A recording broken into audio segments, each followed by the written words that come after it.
The 4x4 Podcast, episode 150, presented by Artemis Overland Hardware.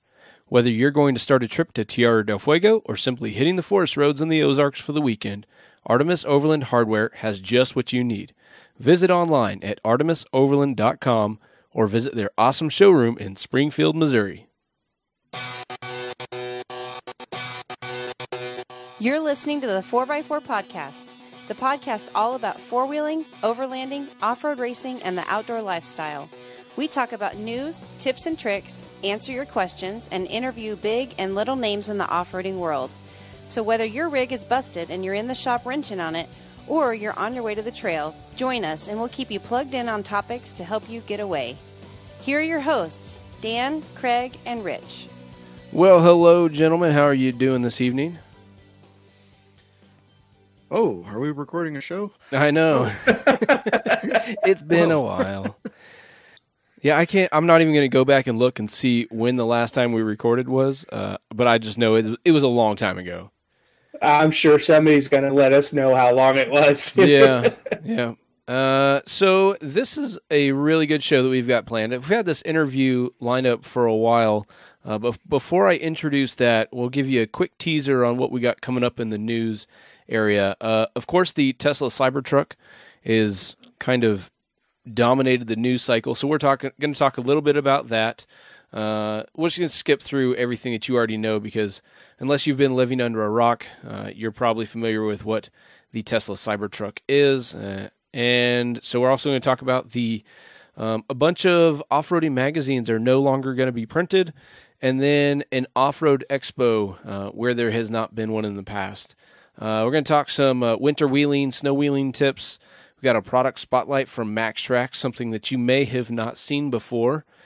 But before we get to all of that, we do want to introduce our guest, Chris, known as Overland Bound MD from Instagram. And he has a long list of qualifications. But you may have seen him on the Overland Bound Bootcamp videos on YouTube. But he's a trauma surgeon, flight surgeon, a trainer of all sorts. And Rich, you kind of lead this interview because you know a lot more about saving lives. That's more of your department. So let's go ahead and jump to that interview.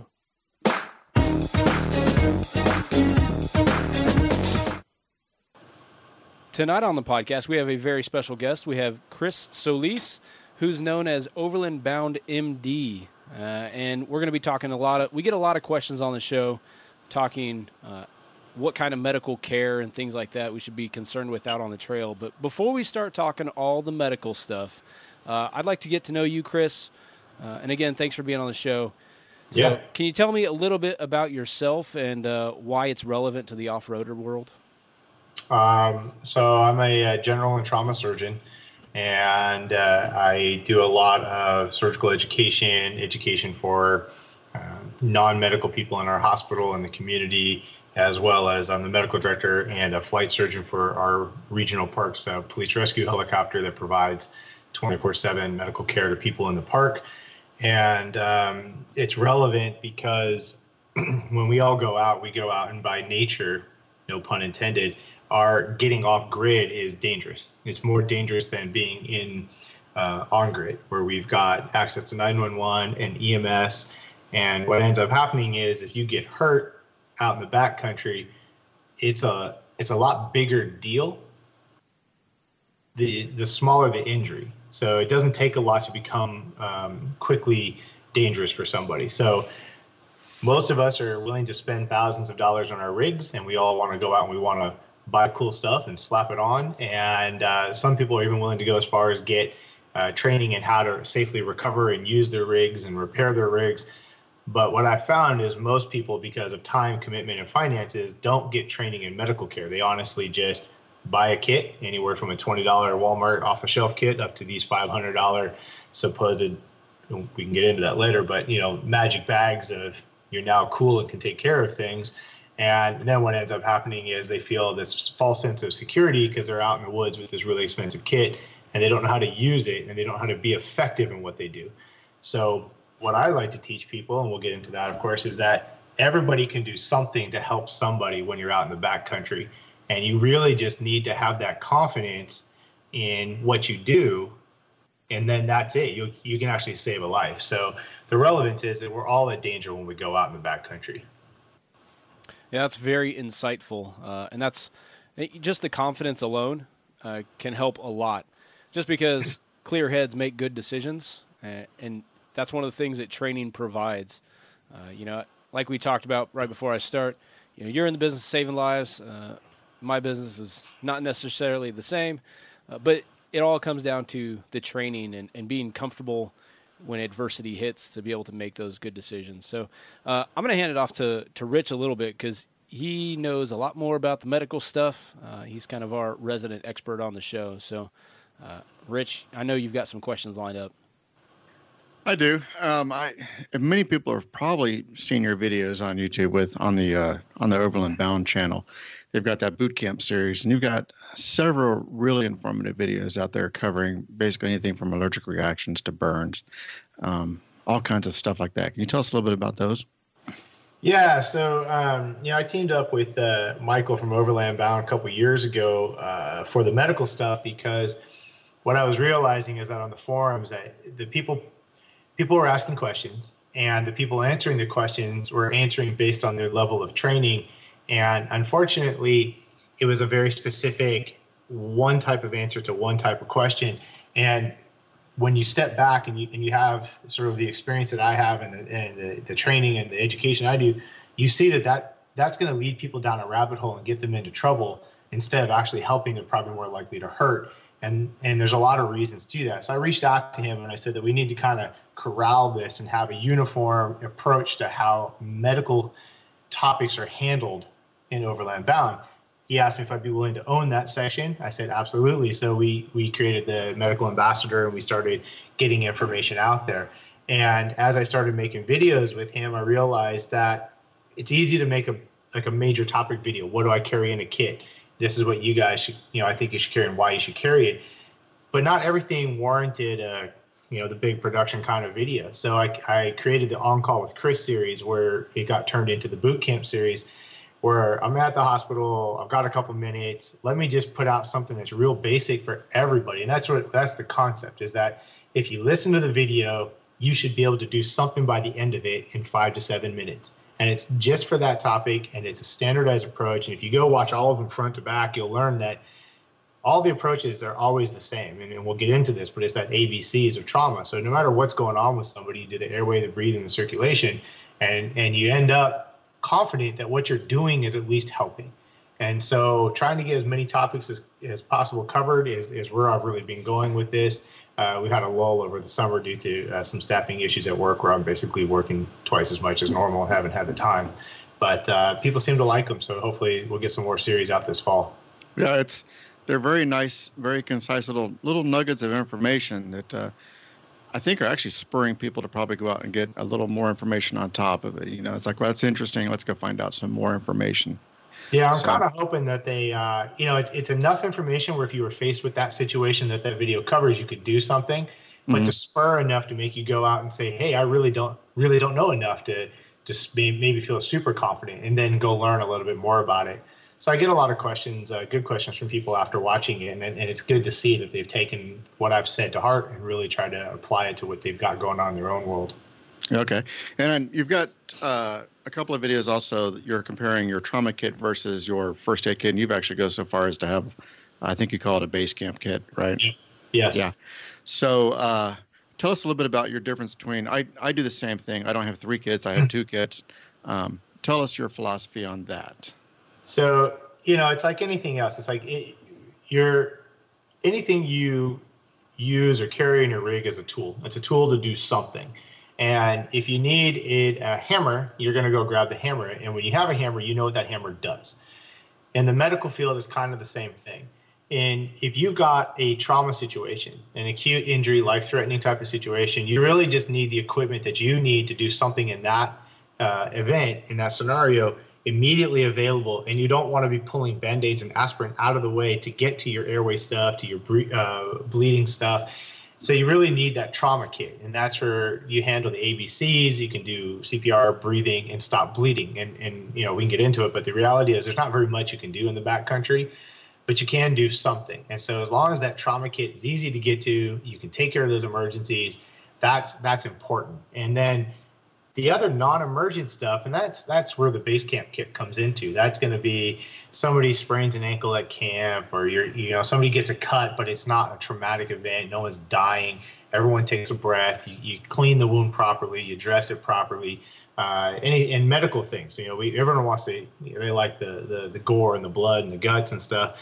But I don't know statistics, but the majority of medical problems are going to be normal, like non-traumatic things. People's got upset tummies, or they don't feel good. They've got nausea, or they've got fevers. So the base camp kit is designed to really treat that. It's more like a medicine cabinet from home. And the third kit's really just a boo-boo kit, because I've got little kids. I got a 6 and an 8-year-old. I've been taking them camping since they were 2. So, I don't want to unpack the rig to get a Band-Aid out. And they always want a Band-Aid. And it's always got to be, the Spider-Man one or the Little Pony one, or whichever one based on the boy or the girl wants which one. So honestly, I just carry a little baggie full of Band-Aids. We have a topical anesthetic we just call special spray, because it makes them stop crying. Yeah. And you spray it, you stick a Band-Aid on, and they go about their life. And so that's where the boo-boo kit comes in. It's really just convenient. But yeah, the 3 kits, whatever kit you grab, your mindset's already where it needs to be, specifically the trauma kit. Nice. I do the same thing. I basically have got like my trauma kit, and then I've got a general first aid kit. And that's typically harder to get to, while my trauma kit I can get to quickly if I need to. Luckily, I've never needed it in the out country, but where I need it most is car wrecks. It seems like I'm always coming upon car wrecks. So yeah, it doesn't take a lot to have a good kit, and that's one thing that I really don't like with the commercial kits, is that they have a lot. They're expensive. They've got a lot of good stuff in them, but they try to do everything. There's no one that's a trauma kit, or and they're all trauma and first aid. There's too much stuff. Yeah. But yeah, all my cars, daily drivers, rigs, they all have a basic trauma kit in there that I can stop bleeding and I can provide some kind of airway assistance to, because you come across these things all the time. Yeah. And as you said, you have to be able to get to it. And we had a video. It just happened to be, circumstance that Michael and I were coming back from a trip, and the car had flipped literally like a minute before we got to it. And we were I was the first actual responder on the scene. There was people who were there with the car, but I was out and got the trauma bag in about 15, 20 seconds. And that was what you needed to do. I didn't have to worry about where it was, and it's easy to get to. And fortunately, nobody was hurt. They didn't need any assistance. But if they did, those seconds would make a difference. Do you have a list on Overland Bound of what you carry in your kits? Sort of. I have a list of what I recommend most people carry. My kits have some other stuff for my advanced skills, but those are just for me, because I'd feel bad if I didn't have it and I could use it in the backcountry. But the lists that are on Overland Bound are what I think people can carry, and it's prioritized into, because it can add up to a lot of money if you try to do everything at once. But they are sort of what you really need to have to do good life-saving interventions, all the way down to if you've got extra training. This is the gear I recommend versus some of the gear that's out there. But yeah, those lists exist. Cool. So I remember my first time ever providing medical care in the backcountry, and I realized I was way outside of my familiarity zone. I've always done, urban EMS, where I've got all my tools at my disposal, and the hospital is 3 minutes away. So what do you see as like your biggest challenges when providing emergency care outside of your normal setting? It's honestly, the reality is just time. The challenge is getting somebody who needs better help to that help in a short period of time. Even though in the hospital, I'm the buck, right? If you get hurt, I'm the guy that's expected to be able to take care of everything, and I've got all the resources to do it, and that's great. But in the backcountry, my skills are limited by what I have with me. You can't carry a hospital and an operating room with you. So you really learn how to pare that down to what makes a difference in survivability. And so in the backcountry, it's all about time. And to be honest, even in the hospital, it's all about time. We have cases all the time, and as the surgeon, I get a lot of credit for saving someone's life. But I honestly tell people it's not me. I can operate on a dead person. I can fix holes and people who aren't bleeding, and because they're not alive anymore. To me, it's time. The staff that's around me, the people that keep that patient alive, the anesthesiologist, the nurses who are keeping everything going while I do my job, that's what makes a difference in survivability. So in the backcountry, it's all about time. If you can get someone to actual help and you can stabilize them long enough to get them there, you've done your job. And honestly, it's all about keeping blood in and air going in and out and making sure the blood goes round and round. There's not a whole lot you really can do. In the thought of time being like you're basically your biggest enemy, I guess, when you're doing this.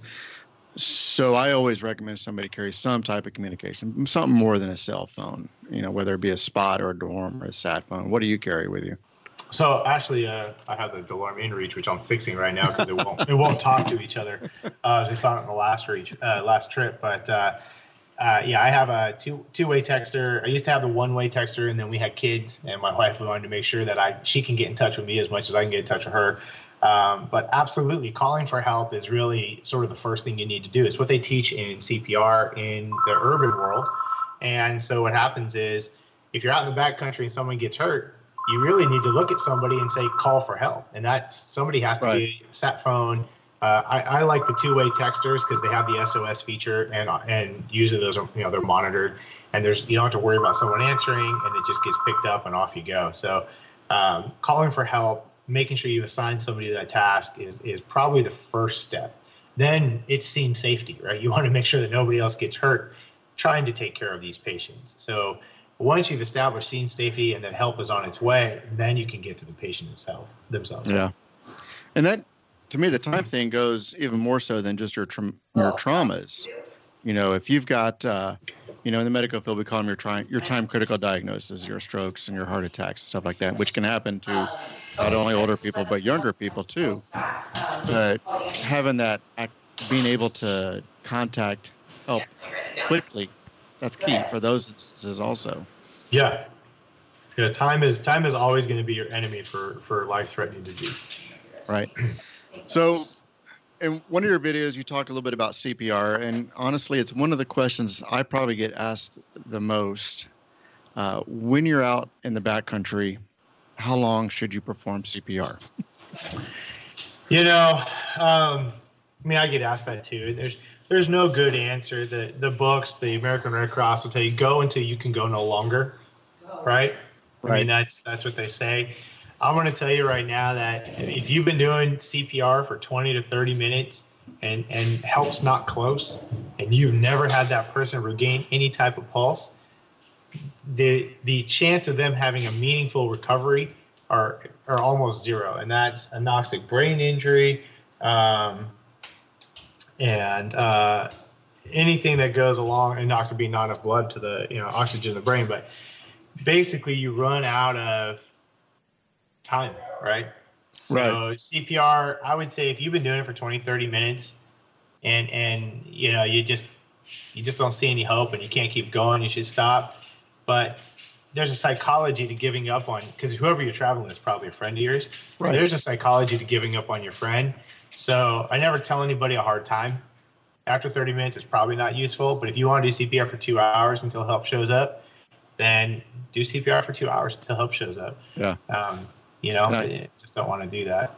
I don't think a lot of people realize how truly exhausting CPR is. Yeah, we in the hospital, there's usually 3 or 4 people doing chest compressions. They cycle out every time we check a pulse, which is 2 minutes for meds and stuff like that. And these are fit young people, not like me, but they're fit and they're young, and they are they get fatigued. It's work, hard work. Yeah. So, and back to time, that's another thing that I kind of think about, is when you're in the backcountry, people also think that, I'm out here in the middle of nowhere, I can always get a helicopter. A helicopter's going to be able to get me out. And they don't realize how much weather really dictates, and the terrain really dictates if a helicopter can even get to you, you know. So. Yeah, so I mean, that's part of, one of the things I do, and it's is being a helicopter and access an urban park system with the regional parks. But sometimes your landing zone's a mile away from where the patient is, and we don't do long line stuff, so you land and you gotta hoof it a mile just to get to the patient and hope you're hiking the right way, Yeah. So help is not always there, even with these satellite things, and even with sat phones. Sometimes you can be, by the time they get something in the air, find you, even with GPS and stuff like that, you're talking 2-3 hours of time. And that's a real long time to try and take care of somebody who's critically injured when you don't have the supplies, right? That's just like, you can't replace blood in the backcountry. I carry IV fluids, but honestly, we don't even use those in trauma anymore. If you're bleeding, you get blood first line. Right. So, we've kind of moved away from that. So you just kind of do the best you can until help shows up. No more pumping them full of IV fluids until they're bleeding pink blood. Pretty much, yeah, dilute them out. Well, what do you have in store? Do you have anything coming up for your next Overland Bound videos? So we have shot, and I haven't seen where it's at, but we have done a primary survey video. So primary survey is when you first get to a traumatized patient, how you go through the airway, the breathing, the circulation. You initially assess and quickly assess that patient for life-threatening injuries and make interventions to stop that from happening. So that video, because I know that they've got their big annual rally coming up at the end of September, so I know they're planning for that. But we're hoping to release that sometime this fall and tie it into a class that's being held at the rally, where we're going to go through the hands-on stuff, where we teach you how to basically make sure that when you assess a trauma patient, you don't skip over the life-threatening things. And that's the whole point of the standardized approach to what we do. Yeah. Plus getting, sometimes getting focused in on the really gory stuff, and there might be another thing you need to worry about also. Absolutely. I've seen, a lot of, when we teach the residents, they're focused on a bleeding arm, and you're like, that's great, but they're blue because they're not breathing because they've got an airway obstruction. So that's going to kill them faster than the arm. Now, we've learned over time, thanks to the military, to be honest, and we're seeing more war-like injuries, unfortunately, in the urban setting. But the massive bleeding is actually a big deal. So we used to do airway, breathing, circulation, and circulation is where you dealt with the bleeding. But now, because we're getting all kinds of mass shootings with military-style weapons, we do a lot of mass bleeding is addressed first with tourniquets, and tourniquets are back in fashion, and I carry them, and everyone should know how to use them. And that's it. You put a tourniquet on, then you go back to the airway part. So our ABCs turn into March, massive bleeding, airway, breathing, and then you go into other stuff. So that's the MARCH acronym. And it's one of those, you just got to look at a patient and decide which way you're going to go. Right.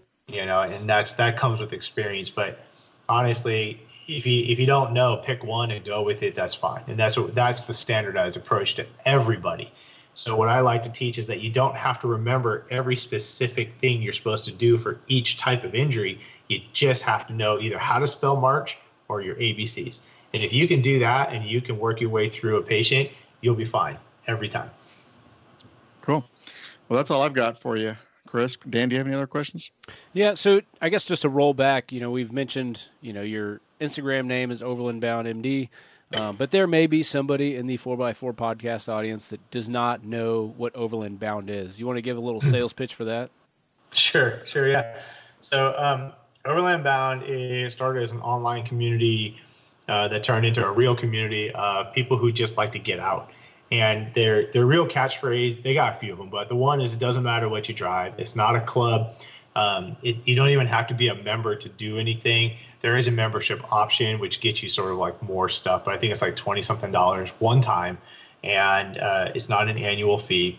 And really, it's access to tons of resources on the internet. They've got like 17 or 18,000 members currently, but there's over 300,000 hits to the forum a month. So tons of people are just out there sharing and learning and being a community and getting together. And I have yet to run into anybody I don't just, let me say it right. the few Overland Bound specific trips I've gone on, everyone there is in the right mindset for what we're all trying to do. There's no drama. No one's trying to do anything that pisses people off. It's basically, we all want to be outside. We don't want to be on our corporate jobs, whatever they are, and we want to just hang out by a campfire and chat about whatever comes to mind. And honestly, that's what Overland Bound is. It's just a community of people going out and enjoying nature. Awesome.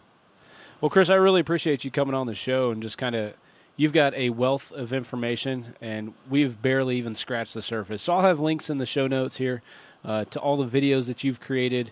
And, I really encourage people, if they have any questions about stuff medically related, how to provide care in the backcountry, reach out to Rich and to Chris here through all the different means that are available here. I'm always happy to answer questions. And if you're embarrassed about the question, just direct message me through, it's overlandbound.md. And if you're on the Overland Bound forums, it's ELSOLIS, EL space SOLIS. But medical questions are general and sometimes they're personal. And the personal ones, I'm always happy to help. And the general ones, I'm also happy to help. So if you got something, just ask. And if you want a video, if you got a topic you want to see a video on, let me know, and I'd be happy to shoot those as well.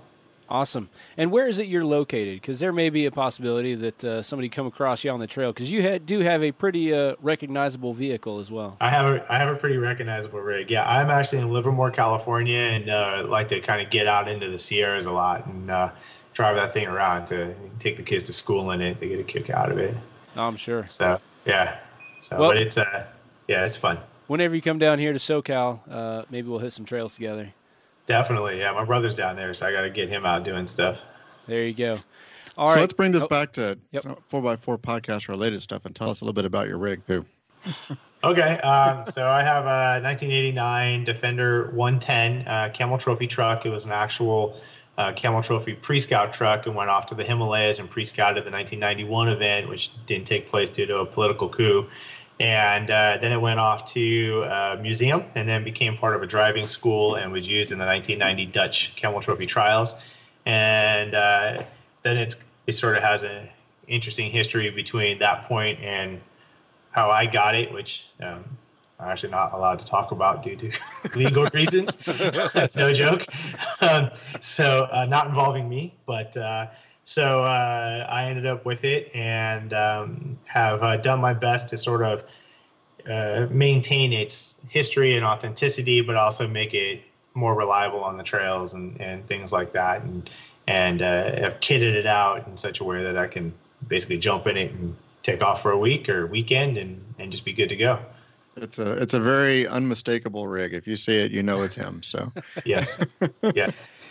There's a few though. There's one other guy. He's got a sister rig, was made 3 months after mine in the same production line. He lives about half an hour away, and then they're out there, but there aren't too many of them. Yeah, I think there's 40-ish of the Defender 110s left from the Camel Trophy era. Yeah. Well, if you have not already talked to John Kostich over from the Center Steer podcast, he may be hitting you up. As one of our sister shows here on the 4x4 Radio Network. He is an avid Land Rover guy who somehow got sucked into off-roading after driving a Freelander. I give him a hard time about that. There's probably more 110s than there are running Freelanders in North America. Yeah. True. But that's because we want to keep them going. Yeah. When your Freelander dies, you just, let it pass. It becomes an asterisk in Land Rover history. That's right. And we all seen that leaked picture of the new Defender, and those of us with an authentic 110, we'll just we'll take what we would have spent and just make ours keep running. Exactly. I was commenting on that, unrelated to this interview, just today. Like, is that a diamond plate sticker on the fenders? Or... Yeah, it's going to be. It's going to be just kind of a stick-on, super thin aluminum plate, not really structural. Oh, it may just actually be a sticker, just for looks. Like, it may have True, no texture. It might be like one of those little quarter panel vent stickers people stick on. Yeah. Oh. Yeah, but I get it. I have an LR4 too, and I'll be honest, I just did a 10-day trip in that through the Sierras, and it's kind of hard to beat. Comfortable air conditioning, you just turn it on, and off-road it did, except for ground clearance compared to the 110. It did great. So I get it. I'm not giving up my 110, but yeah, I get it. Well, so, Chris, thanks again. Maybe we'll have to have you on talk Land Rovers again sometime. But I really appreciate your time. We can bring some different topics, med topics, like specific stuff, but happy to help. Sounds great. We'll talk to you next time. Thanks, Chris. All right, guys.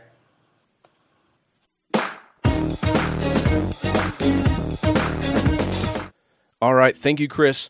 Really great information in there. Hopefully we get some discussion generated here on the show on saving lives. We live in a strange time where so many of us want to shop online for equipment designed to get us outside. I get it. Shopping from the comfort of our couch at any time is very appealing. But so much of the equipment that we use for overland travel is really expensive, and it would be nice to see it up close and explore it a bit before spending our hard-earned money. Artemis Overland Hardware is located in Springfield, Missouri, and you can visit them in person. You can see all that equipment in person, pick it up there, and head straight out for an adventure right from their shop. Artemis Overland Hardware only stocks the best equipment. Anything you pick up is going to stand up to the harsh environments that you'll be subjecting them to. At artemisoverland.com, you'll find a wide selection of rooftop tents, ground tents, and from companies like Oztent, 23-0, Eezi Awn.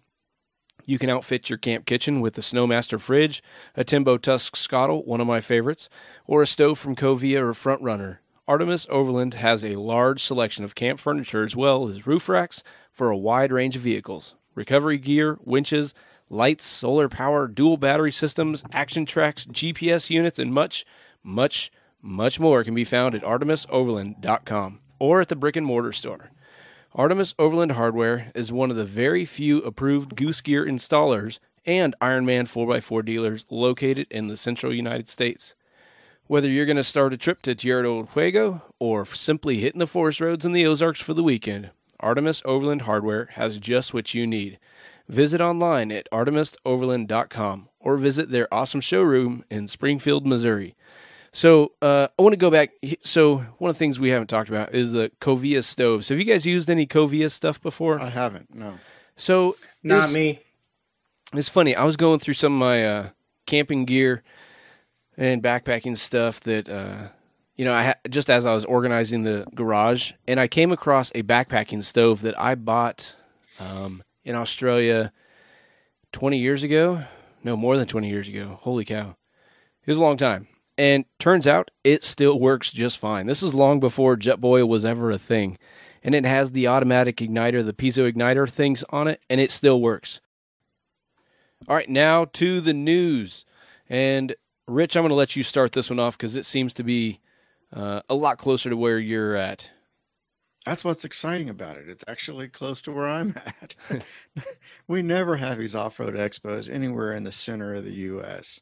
So there's a new one. It's going to be the first year for it. It's going to be February 15th and the 16th. So it's only 2 days, fairly short for an off-road expo, but that's really good timing, I think. But it's the Midwest Overland and Off-Road Expo. They're calling it MORE, and it's going to be in Springfield, Missouri, where Artemis Off-Road is, and they happen to be a sponsor as well. So this is going to be exciting stuff. They've got a big hall already prepped, and they've got lots of vendors already going to be there. And Southern Missouri Off-Road Ranch is right around Springfield as well. They're going to be doing off-road tours on that whole property.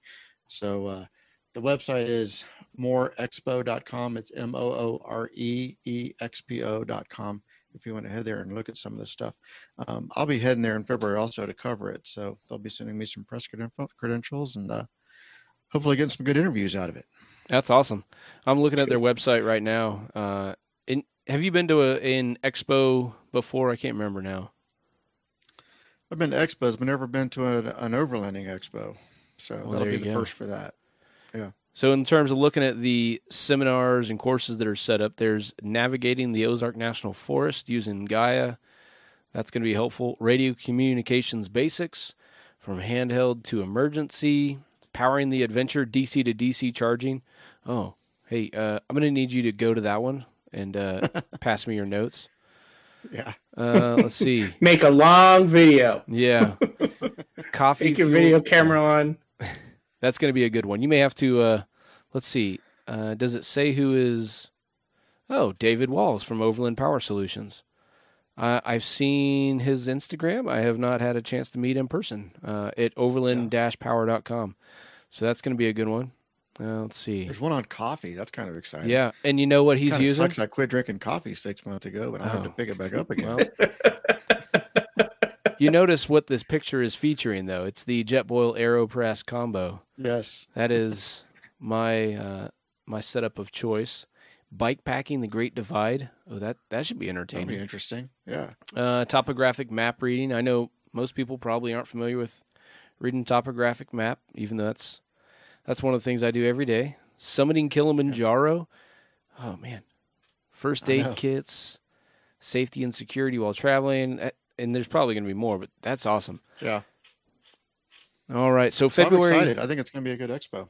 Yeah, middle of February, the 15th through the 16th. Ooh. I think it just hit me that the date is 2020. I hadn't thought about that. We're almost into 2020. Oh, yeah. Well, see, that was the other day as I was kind of looking in to some other stuff, and I was like, okay, it's 2020. Oh, I need to set up some stuff for, later in the year. And I can't find dates for a couple of the things I want to go to. I'm just like, in 2020. I'm like, that's weird. Yeah. It's just weird. You feel like you should be able to see them. See what I did there? 2020? Yeah. It's going to be a year full of vision jokes. Just prepare yourself now. Okay. Maybe you should let me do the editing for the audio this year. Well, okay. So let's jump to the one thing that we can see well, just not on the road too much, is the Tesla Cybertruck. And so for those of you that are not familiar, Tesla being the manufacturer that only makes vehicles that are all electric, which we have, both poo-pooed and applauded on this show, they have introduced their truck. Now, I think when we all envisioned Tesla's truck, we envisioned, a visually appealing vehicle that we would enjoy. A standard-looking truck. Yeah, something that looks like a truck. What we did not expect was the doorstop truck. Yeah, it's like a combination of, let's see, the DeLorean meets 5-year-old Blade Runner. Yeah, meets Blade Runner, kind of mishmashed together. I think it's just a design. I don't know. I don't like it. I can say I've said it before. But that's I the don't interesting thing, though. When it came out, everybody was saying how much they hated it. It was very, very polarizing. But as time goes on, I'm starting to hear more and more people say, you know what? It's growing on me. So you know what? I'm going to be honest, guys. It's growing on me. Yeah. It is. Now, I've done some research into this Tesla. And what's interesting is the reason why they decided to build it looking like this is cost. It's a exoskeleton. It's not a frame-on build. It's an exoskeleton build. That's why it looks like it. They plan on no paint. They plan on it being just polished aluminum. And to keep down costs and to keep down weight. Well, and it was also, Elon Musk said it was also inspired by, you remember the Lotus from the James Bond movies, the submarine Lotus? yes. Yeah, I can see that. So Elon Musk owns that car. Yeah.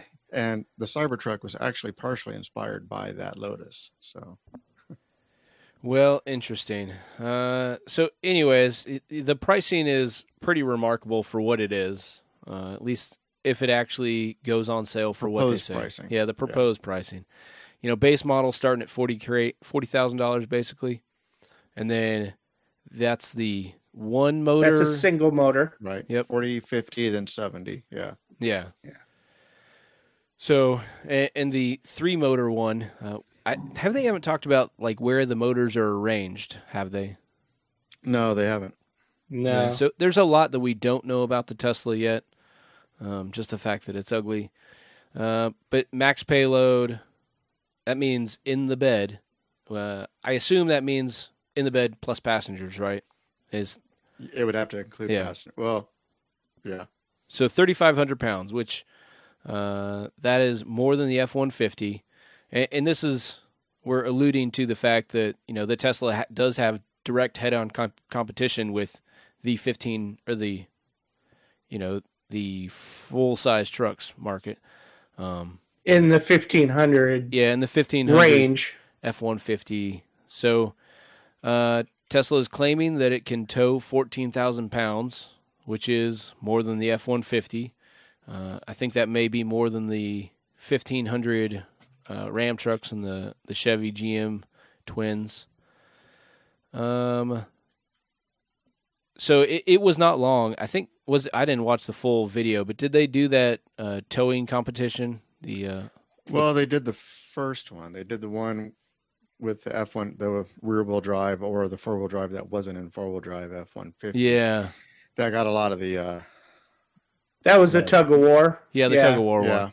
And it's funny, like it was clearly not Ford reps doing the tug of war. It's a Tesla guy jumping in an F-150, and what do you know? The Tesla won. The interesting thing is that Ford came back and said, "Hey, you want an apples-to-apples comparison? Give us a Cybertruck, and we'll do it." And then the Tesla rep, I can't remember, it wasn't Elon, it was somebody else. Does said, it for you. Okay, great, we'll do this. Yeah. And then Ford backed down. So that's probably because some lawyer said, if you do this and then we lose again, it's not going to be good. Yeah. But I watched the video, and it's, if you watch it carefully, there's different versions of the video, and there's one that's kind of, for some reason I caught, and it was unedited. And you can hear the guys' voices saying, "Okay, get the strap tight. Okay, now go." Well, when he says go, the Ford is already moving backwards. Yeah. And the Tesla's already going, and then all of a sudden the wheels start spinning. It was like the Tesla kind of, in a tug of war like that on pavement, it's whichever vehicle gets traction first is going to pull the other one. So I really don't go by that tug of war bull. You could chalk it up to throttle lag, though, which the Tesla doesn't have. Yeah. So, well, there's also a lot to be said for the tires. But it was like he said go, but the Tesla was already moving by the time he said go. So, yeah. At least, So here's some of the things that I think jumped out first, as the tires on the Tesla are essentially not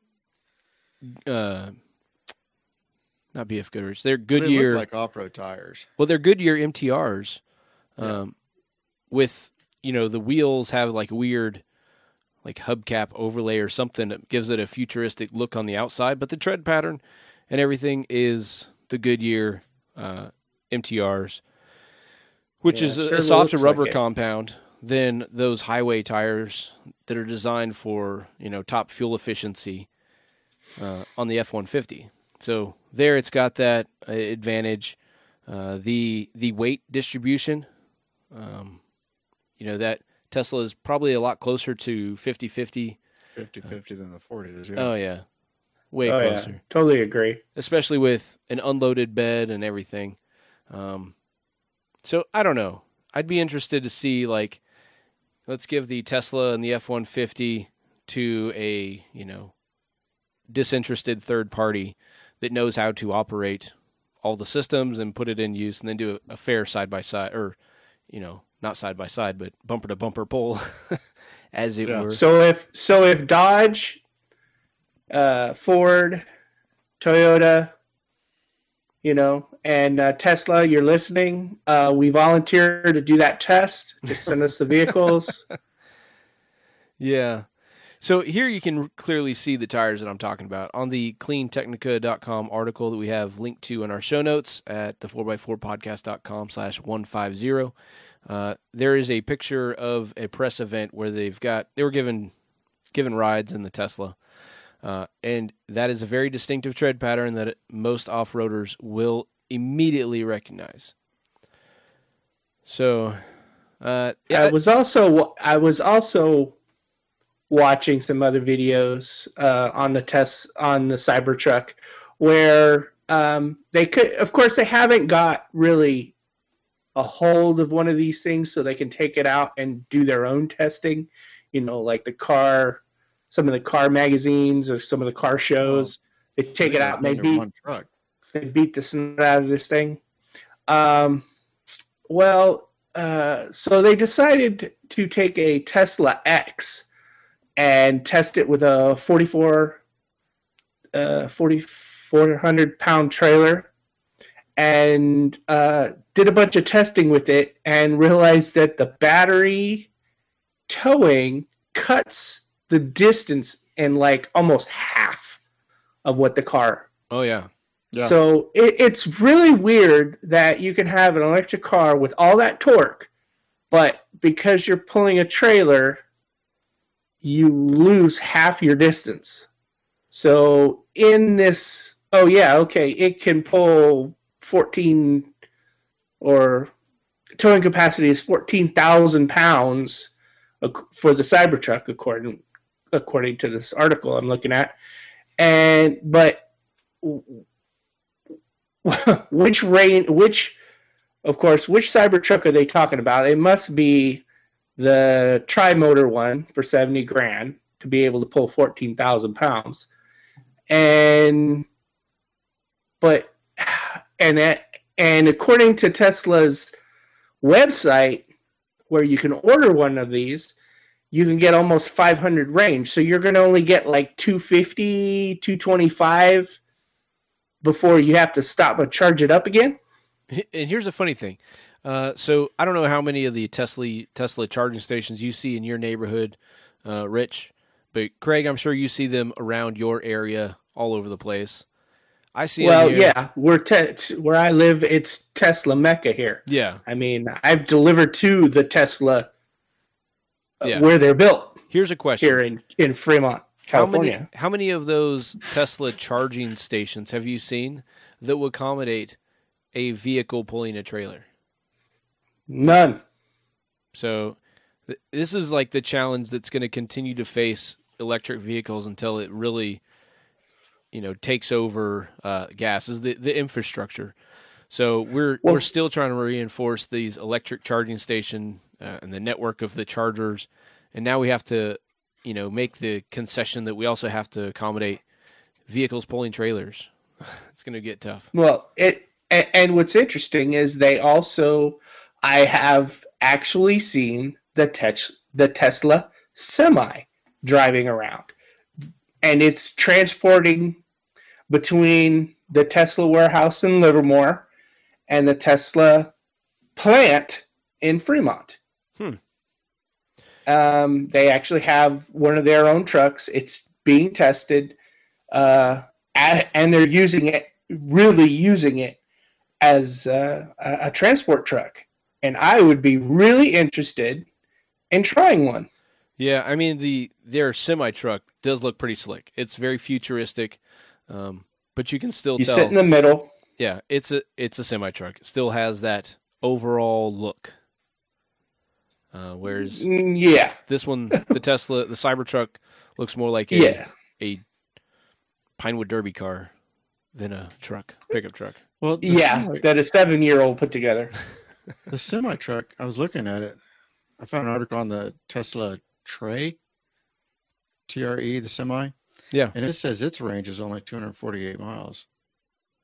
Well, see, now that's interesting because that might be an old article because I heard that this one came out December 3rd.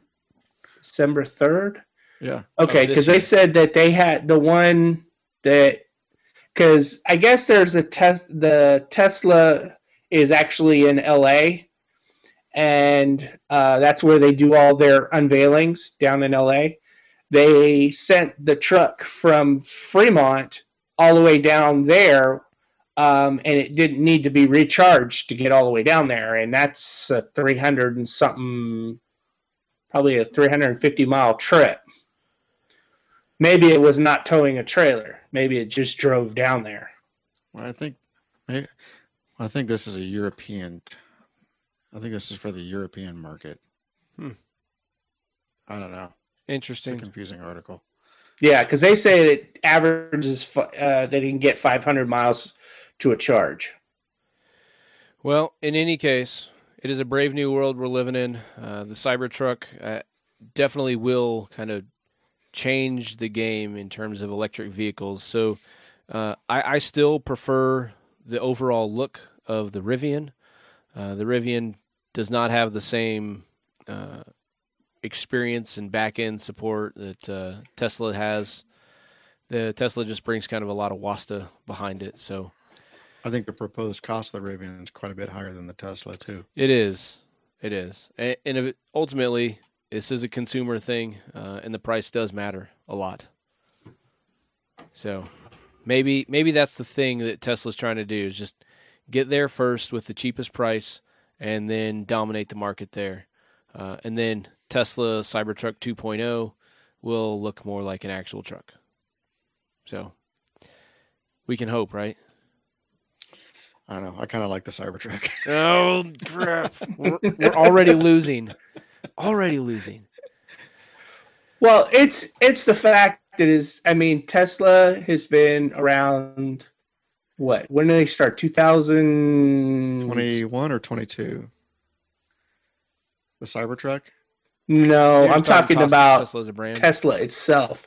Oh. They have a lot more technology in the electronic or the electrical vehicles than anybody else out there. They have actually given their technology to Ford, to Chevy, to Dodge. They've been giving their technology away to these other companies to get them to build an electric car to rival them. So it's interesting. Here's where I am betting. I think that the Tesla ATV is probably going to be more successful than the Cybertruck is off-road. Just because the charging problem in an off-road situation is going to be miserable. Unless you're hauling around a generator in the back of your truck and you plan on running it all night long, it's just not a feasible course of action, you know? I wonder what our friends over at Muddy Microphone would have to say about it. Yeah. Well, electric motorcycles like motos have been out for a while. They seem to be pretty popular. Just the one challenge is they're ripping around trails. You don't hear them coming. There's the distinctive sound of a two-stroke or a four-stroke where you're not going to get, that's why I wear a full-face helmet on my electric bike, is because it rips. It moves around at the same speed as motorcycles on these roads. And people just don't expect that when they see pedals.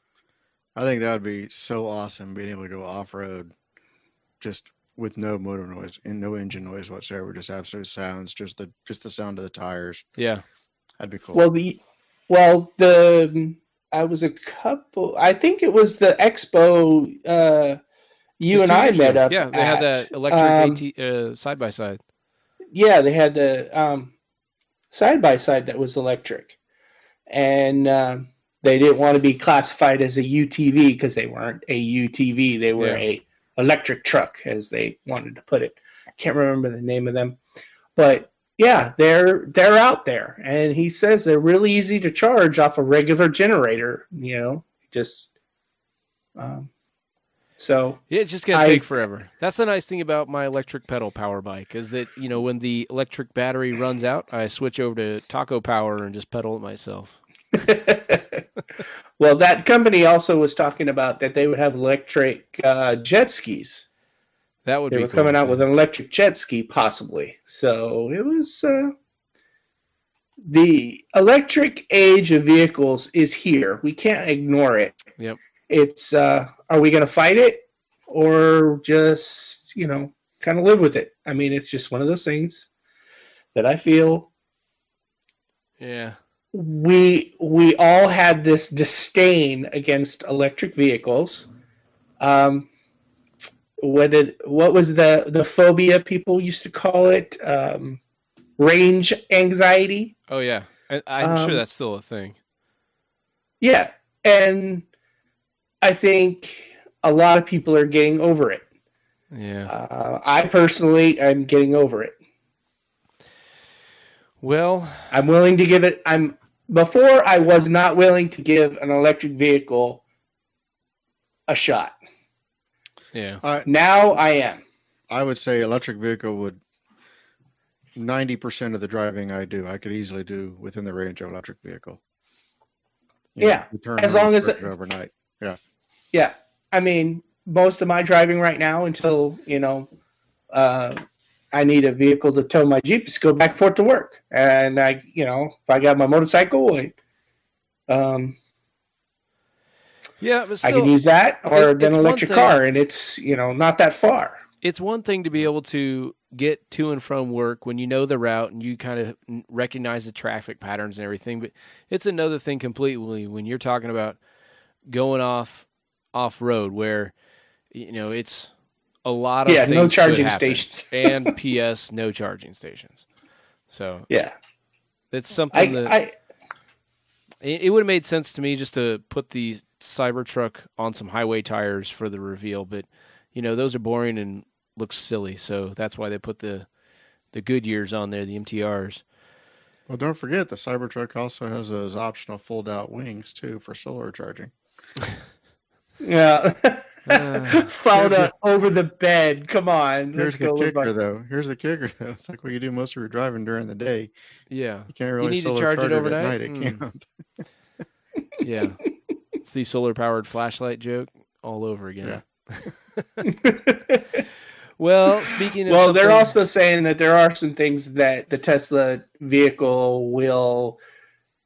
There has to be some actual physical changes to the truck before they can bring them out.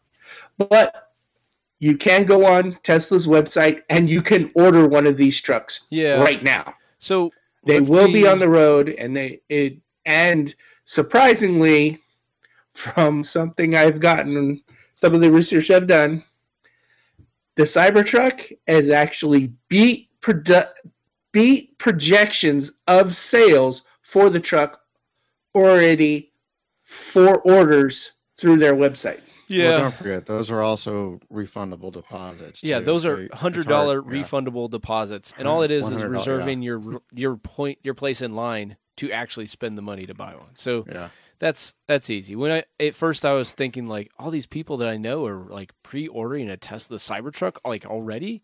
Are they mad? Oh, it's just $100 that you can get back later anyways. Like, okay. Yeah. They're just letting Tesla hold their money while they try to figure out how to produce this wedge. But it's a good chunk of change they generated to help produce this vehicle. So, yeah. The better question is how many of those pre-orders are going to get refunded? Yeah. So we'll find out. Time will tell. I'm sure somebody will figure out the number and let us know. But we can transition now. Since we're talking about backing out, there are 19 magazines that were published by 10 publishing company that are no longer going to be in print. 19 different magazines. Some of them are ones that we have enjoyed for a long time. Four-wheel and off-road, I know that's going to be missed. Diesel Power, Hot Rod, JP. Let's see, what's some other ones that jump out here? JP. Let's see. I remember reading trucking back in the 80s and 90s back in Florida when we had mini trucks. Yep. Truck Trend. Oh yeah. So it's kind of a sad day, but a long expected one. Now that doesn't mean the magazines are just going to go away. It means that they are just not going to be in print. Oh man, I just noticed Automobiles, one of them. Yeah, that one really kind of surprised me. That one's been around. Yeah. That's the original ones. Well, that was the one that first really got produced on it seemed like high quality paper. And it's like you held that magazine. It was like, wow, I'm actually reading something worth the money, Yep. So that is the sad bit of news. And there's really not a whole lot to talk about. I've seen, the writers for the magazine that I'm friends with on Facebook.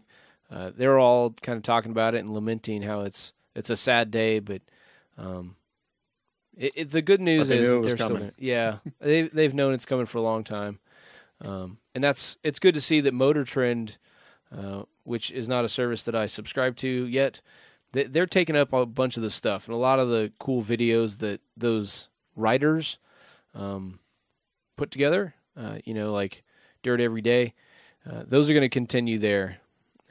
So it's good. It's just, like we said, this is the changing world episode, I guess. We're talking about electric vehicles, print dyeing. What's next? Oh, well, I don't know. You got anything else to say about that, or is it just sad news? It's indicative of the times. I mean, yeah.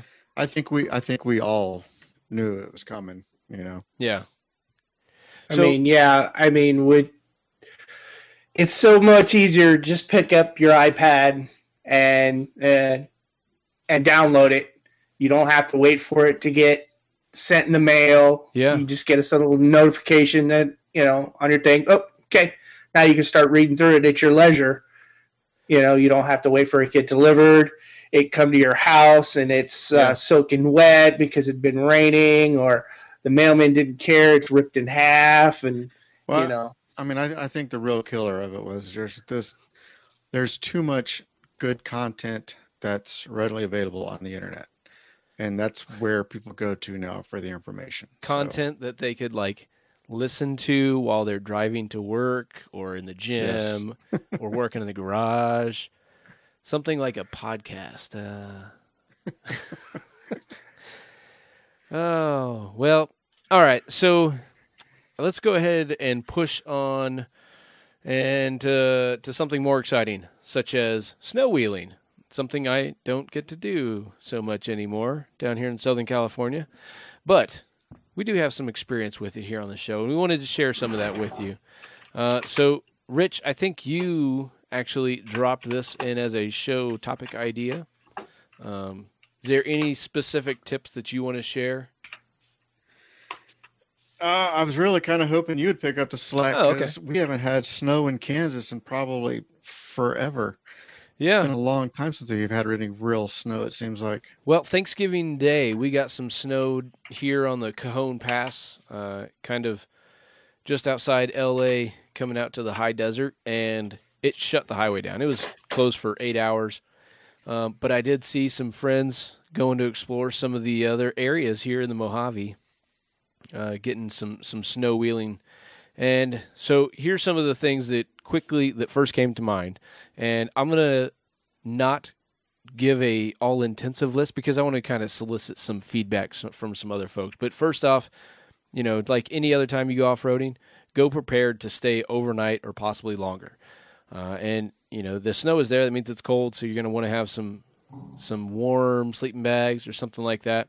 And don't just plan to just run your engine nonstop. So go legit prepared. Just enjoy plan for an overnight camping trip in the snow, and you'll be good to go. And usually that means that you're not going to need it because you're already prepared. Another thing, and that goes for even if you don't have snow. If you're up in the mountains and you're wheeling, plan for snow. Absolutely, it'll sneak up on you real fast. Yeah. So another thing to think about is that the snow conditions matter. So snow is not just snow. There's dry, powdery snow. The moisture content in it makes a big difference on how you will drive.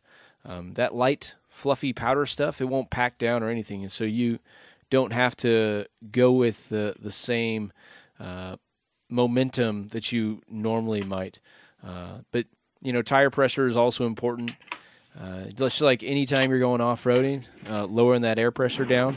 But with snow, you can sometimes go even lower than you normally would because you're not going to get the same traction that you would and risk knocking a tire off the bead. But there's still things to worry about. Hide obstacles, though. It does. Yep. So just like anything else, you kind of want to walk your way around. I know I had a friend who was very apprehensive about riding on a snow machine or a snowmobile while we were in Alaska, just because he said this is not natural. I cannot see what's under the snow. And you want me to go how fast? No way. But once he realized that that kind of vehicle is closer to a jet ski than it is an ATV or a four-wheeler, it changes. What's your opinion? Wide tires, air down, or pizza cutters? Which is better for snow? Well, like I said, the snow conditions matter. There are occasions where I've seen the cookie cutter tires that are, high pressure, skinny tread section where it just cuts right down and gets traction to whatever's in the bottom. Sometimes that performs better. And I've seen occasions where let the air out, let that nice big wide contact patch work well. But in general, that wider contact patch seems to perform better. That's why vehicles on tracks do better in snow than most wheeled vehicles. But there's also like the occasions, the Iceland trucks and the Polar Explorers. Those vehicles are running on high flotation tires. Yeah. They're big wide tires. They're not tracks, but that's something to think about. I mean, there's a lot less moving parts in a tire than there is in a track system. So there's, good and bad to both. Something to think about. And a speed limitation on tracks. I've noticed that you can't go above 50 miles an hour, I think it was. It depends on the systems. Most of the treks I was looking at were the maximum speed limit was 50 miles an hour. You couldn't go over 50 miles an hour with them. Yes. That being said, though, I have been on snow machines that go far faster than 50 miles an hour. Well, yeah. I mean, that's a snowmobile. I'm talking about tracks that you're bolting to your vehicle. That's a lot different. Yeah, you could probably do 100, 75, 100 miles an hour with them on, but when they come apart, they're going to come apart. Yeah. Yeah, and so the difference is, like, the vehicle tracks have, like, the road wheels or the rollers built into the bottom of it to kind of maintain that tension, whereas a snow machine, it has, like, a runner that they just slide across with the rolling mechanism, and the part that's adding traction are at the front and the back to help do that. So it really just depends. In my mind, now having the experience, like I enjoy going off-roading in the snow, but you have to know when to stop and when to turn around. Otherwise, you just keep pushing in, and it's going to make it more difficult for somebody to come and get you when you really do get stuck. So, which is like wheeling anywhere else. Yeah. Yep. So just know you're going out for a special adventure in the snow, and don't push your luck unless you've got a network of friends ready to come and rescue you. But even then, I imagine they're going to make fun of you for being a fool. Bullets. Yeah. Exactly. Oh, well, speaking of traction, Rich, I know you found this one, and it took me a while to wrap my brain around It's this. still taking me a while to wrap my brain around it. So Max Trax, I saw today, they posted this thing on Instagram and on Facebook. It's the Max Trax trailer skid. It's basically, it looks like an orange Max Trax, kind of shaped like a big ski, I guess, a wide ski, that you put your trailer dolly wheel inside of, and you strap it down. So I guess the thought is that if your trailer gets stuck and your vehicle gets stuck, you can separate the two, get your truck unstuck, and then be able to attach this skid to assist you in dragging the trailer out of wherever it's stuck. It seems very limited in application. Yeah. Snow, maybe a little mud. Well, the videos show it all on sand. Yeah. Because I imagine there's a lot more sand than there is snow in Australia. And when people get stuck in the beach, like their wheels are bogging down, and I can see where it would be a challenge to get momentum going again and get unstuck when you've got this trailer weighing you down like an anchor. Insanely heavy trailer. Yeah, but even that, it's a very short move. So, I mean, if you do a lot of hauling a trailer on the beach, then maybe this is something useful. But in my mind, for the occasions that I have been hung up like that, which I guess presumably is zero because I couldn't figure out why I would need this thing. I feel like I could probably accomplish the same thing with some MacGyverism with a log or something random. Yeah. Because, I mean, your trailer is not going to get bogged down. Your trailer is going to be sitting on top of the sand. But the problem is once you disconnect it to get your truck out of the sand, there's no way for you to attach to your trailer to get it, to pull it out unless you've got something for that dolly, the trailer jack to sit on. So, I mean, I guess I can see it, but yeah, I don't know that I would trust that with mine, honestly, because I've got the kind that you pull the pin and that tongue jack swings out of the way so that I've got some good clearance. And it's just a little flimsy pin. So it would... Well, it's not designed to be pulled like this against resistance. Yeah. I would use it. I see that one picture there or a video that you were showing that's got like the skid isn't mounted to the wheel, it's mounted to the tongue. And the tongue is sliding across the ground. That seems like no, not the wheel. Like straight to the tongue. So it's not sitting flat like it towing configuration. It's like tongue down on the ground on the skid, and they're pulling it along like that.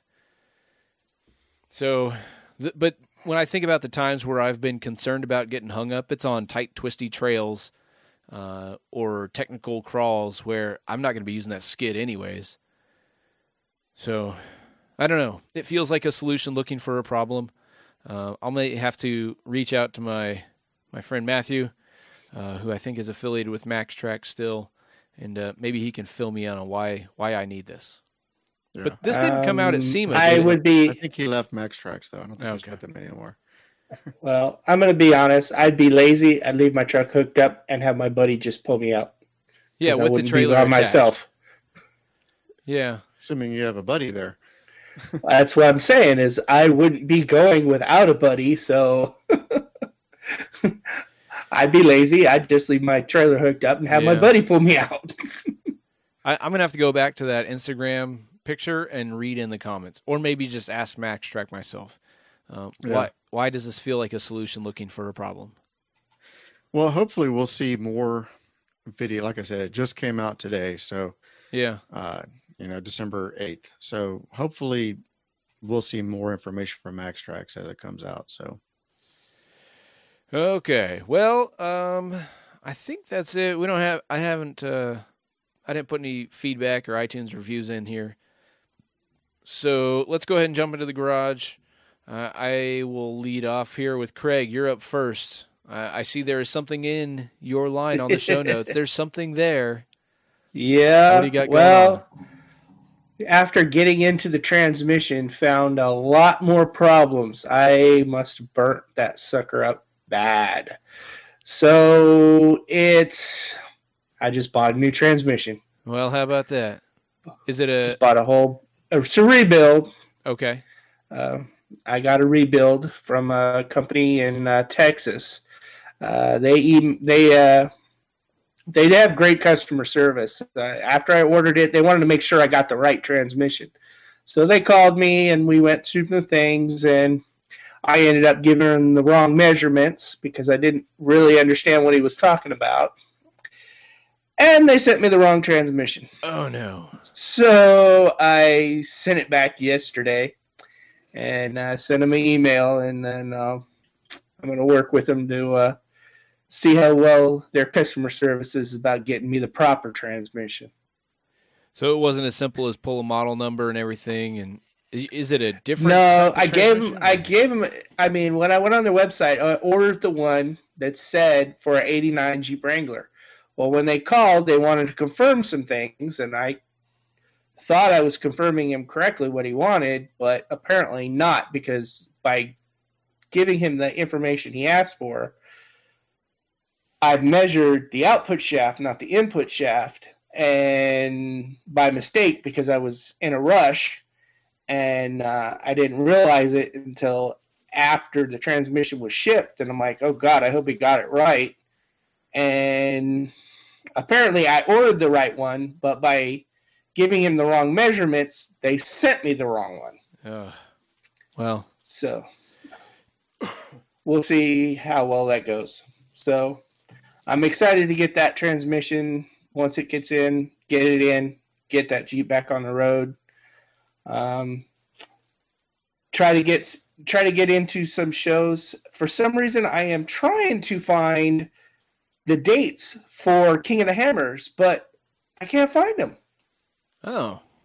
The Facebook page usually tells you what day the week they're going to be. They're not on there. So I guess I have to go to Ultra 4's website, which I just thought about while we were talking. They'll probably have the date on the Ultra 4. We're going to start February 7th. Okay. Yep. Well, then I'm not going to be able to make that. I was going to try to make that to get my qualifications for SEMA. Yeah, but... yeah. I was going to tell you that I know that I couldn't be there either because that is during my training schedule. So I'll be, watching it on the breaks as they're live streaming, even though it's super close to where I'm at. Yeah, less than 50 miles away, 100 miles away? It's not even that. It's about an hour and a half drive if you take your time. Probably closer to, it's just over an hour, I think.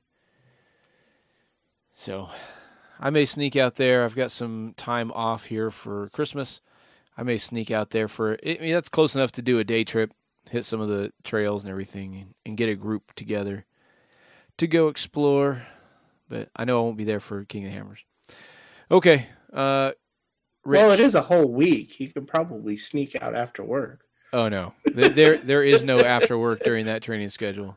It is 21 or 20 straight days of training, unfortunately. But 20 straight hours? No, days. Well, hey, you are the map. Wait, you are the map reader, right? You have to give these guys directions on where to go. Yeah, that was. Oops, we just ended up at King of the Hammers. Sorry, boss. I would be wildly off course if I ended up making that wrong turn. Wildly off course. Okay, well, Rich, what you got? Well, I'm still working on some type of drawer system for the truck. I've been playing with Google SketchUp and drawing up all kinds of ideas. Let's see, insulated window covers. I'm trying to come up with something to work for the sealing of the topper. Some type of organization for that too. So Ooh. I got several things in the works. Just trying to organize everything in the bed. Well, I like those ideas. Space. You may have to reach out to some of the professional designers and say this is what you're thinking, and maybe they'll need a prototyper to run something for them. Well, it's funny because the ATC, the company that makes the topper, they actually have a system that mounts to the ceiling of the truck that drops down. Yeah, I remember seeing that. I think they had a picture featuring a couple rifles and shotguns or something. Yep. I like that idea. But I'm not doing that. I'm going to try to do my own thing. Okay. Well, I mean, it's good to use somebody else's ideas and modify it to fit. I'm all about that. Well, speaking of things on top, the headliner in my Jeep, the glue that I used when I replaced it, let's see, I think it was 2014 when I replaced the headliner in my XJ. The glue gave out thanks to all the sun here in Southern California. So I went ahead and pulled that down and used the highest grade 3M headliner adhesive that I could find. And since I had it all out, I figured why not go ahead and install the sound deadening material. And so, how much did that run you? So not as much as I thought. I'll have to look. I got it on Amazon, and essentially it's like this rubber matting with like a foil layer attached to it. Which one did you go with? I don't know. I'll have to look it up. Maybe put it in the show notes. But it was specifically made to be sound deadening. I've heard of some people using like roofing layers or something, and that seems suspect to me. But this was specifically designed to do it. And essentially, when it's attached, what it does is it changes the harmonics of those big open pieces of sheet metal so that the road vibrations aren't going to resonate the same way, if that makes any sense. Yes, it does. So once I got that in, and I got one box, I don't remember like how much square footage it was supposed to cover. But I ended up using every bit of it, and then when I was done, realized I liked it so much, I wish I had gotten a little bit more to put inside the door panels, because it worked so well that now I can hear all these other little noises whenever I drive it. I realize, oh, this is... That's something I've been wanting to do to my truck, too, is just tear off all the door panels and the back behind the seat and everything, and just try to deaden everything as much as I can. Yeah. Yeah, But no, it's expensive. Yeah, let's see. It is... I just found it on my Amazon thing. It's made by Noico, Noico, 80 mil, 36 square foot. And I didn't get the putting it up there was pretty easy. There was also the insulation, which, I imagine my headliner is going to come out sagging again, just from getting baked in the sun here. And, I'm using it. It's like a fleece instead of a headlining material. Okay. Just a generic fleece. So imagine I'm going to have to redo it. So when I pull it out again, I'm going to put in the sound deadening and heat insulation, because there's definitely room in there to put more layers. Right. So that, whenever I take the Jeep back to Alaska, I'll have additional insulation there. I imagine that will help significantly.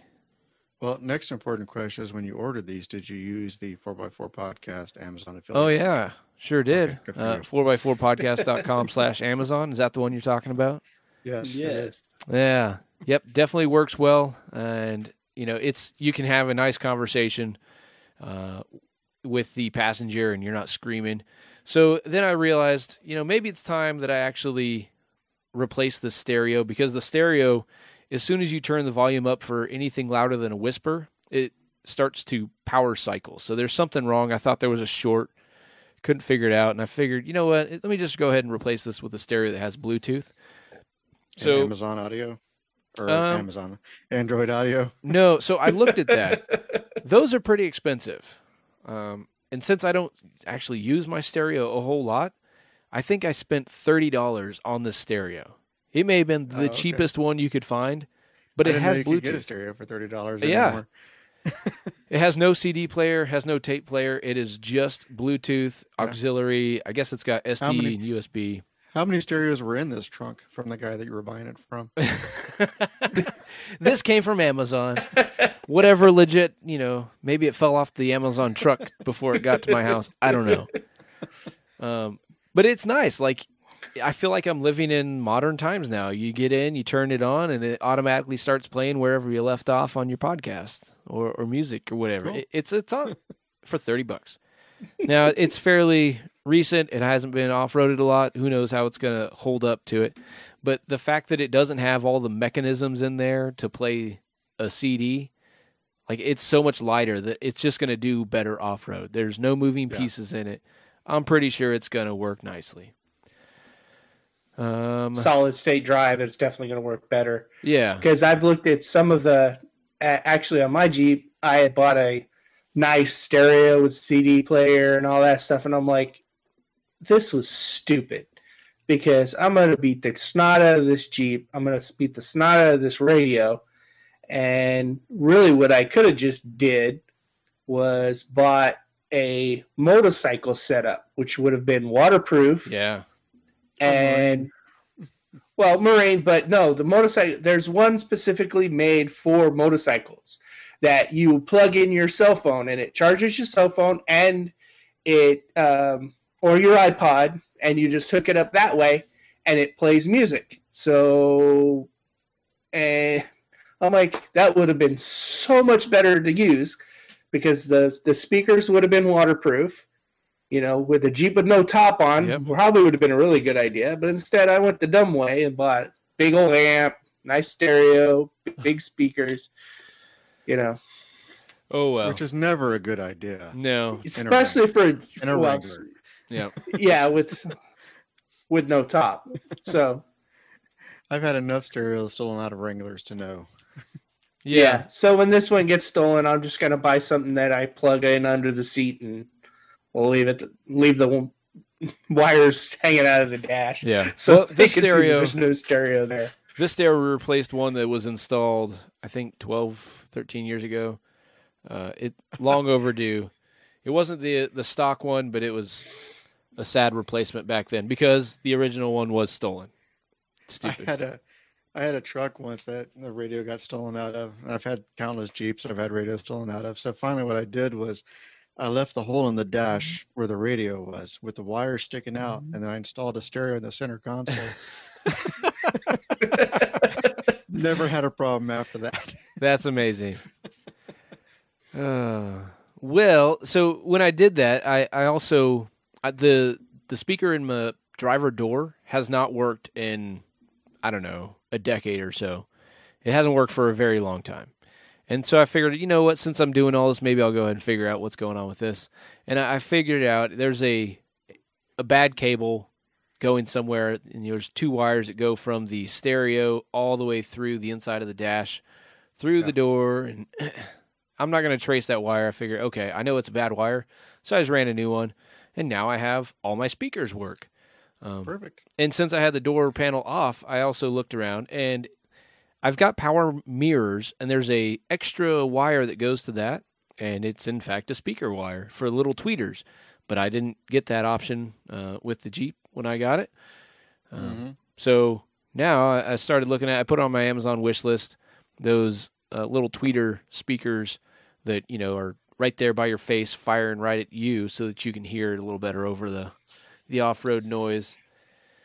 Now, I see on here you also need to put motor mounts in. Didn't you replace the motor mounts? No. So in this Jeep? I've been talking about doing the motor mounts for a long time. I just need the garage cleared out, and sometime when I have some break, you know, my Jeep right now is sitting in the driveway. It's being used as Christmas decorations at this point, more than it is being driven to work.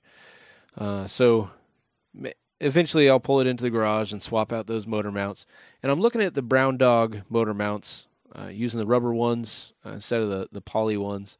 So that's going to be done, and my header, the exhaust header or exhaust manifold is still cracked, so I need to replace that too. So there's a lot of work that needs to be done.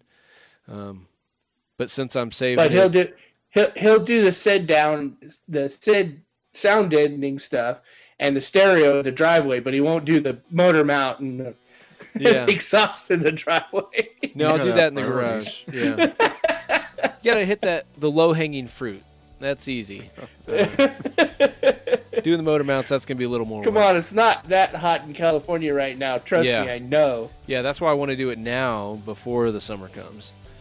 So, because this summer... Especially out there near Death Valley. Yeah. This summer, I'd like to be able to go drive up north to your area and do the Rubicon. The Rubicon is a must-do trail on my bucket list for this coming summer. So you better get your Jeep fixed so you can take me around up there. Well, my buddies also gave me a little bit of hard time on my birthday party. They said, look, you know what? We've decided this is going to be a wheeling year. We are going to go wheeling. We are going to go wheeling a lot. So I was put on notice, and so that's why I just broke down and ordered a new transmission. There you go. Awesome. Well, I hope it comes together quickly here now that you got the new transmission coming. Yes, I hope so. All right. Well, just as we wrap up here, want to remind you that we are proud members of the 4x4 Radio Network. Head over to 4x4radio.com and you'll find a playlist there with all the other shows on the network. That's Center Steer Podcast, talking Land Rover stuff, Jeep Talk Show, all things Jeep. We've got Cody and Matt on the Trail Chasers and On the Trail with Kevin and Scott. And thanks again to Artemis Overland Hardware for helping this show continue. Be sure to check out Artemis Overland Hardware on Facebook, Instagram, and of course at artemisoverland.com. That's ARTEMIS Overland.com. And the newly expanded showroom space that they have there in Springfield, Missouri. We want to hear from you, so you can contact us on email, the 4x4podcast at yahoo.com, on Facebook, Instagram, and the Twitter. It's at the 4x4 Podcast on all those. And if you want to leave us a voicemail, you can hit us up there, 719-924-5337, or the SpeakPipe tool, or shoot us a voice memo or whatever you want. But now it is time to hit the trails. So tread lightly, God bless, and stay safe while exploring your world.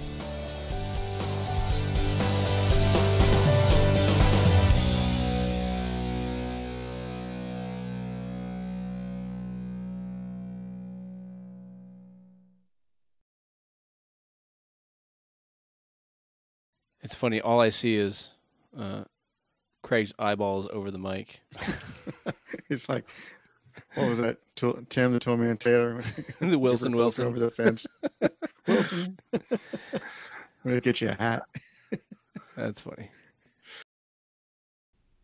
You know Tacoma, Land Rover, Wrangler, Defender, Land Cruiser, Xterra, Raptor, and Tundra.